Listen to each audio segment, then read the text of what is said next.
Mwanamke mmoja amemteka na kumuuza binti yake wa miaka 6 akiwa na washirika wake wawili nchini Afrika Kusini. Amehukumiwa kifungo cha maisha jela. Rachel Kelly Smith mwenye umri wa miaka 35 pamoja na mpenzi wake Jack Napolis na rafiki yao Stefano Van Ryn walishirikiana kumuuza mtoto huyo kwa mganga wa kienyeji ambaye alivutiwa na macho ya mtoto huyo pamoja na rangi ya ngozi yake.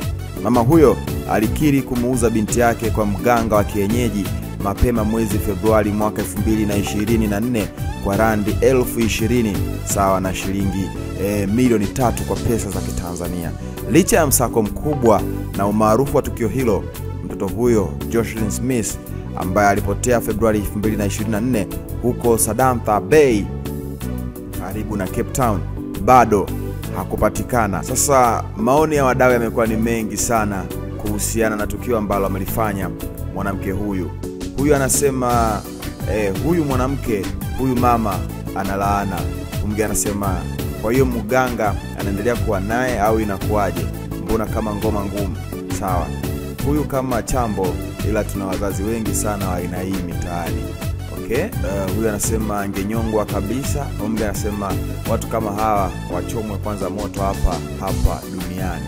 Sawa. Kwa sura hata huyu mama atakuwa ni mchawi, yeye ndo anasema hivyo bwana. Kwa hiyo mganga yeye anasemaje? Hii ni hatari sana.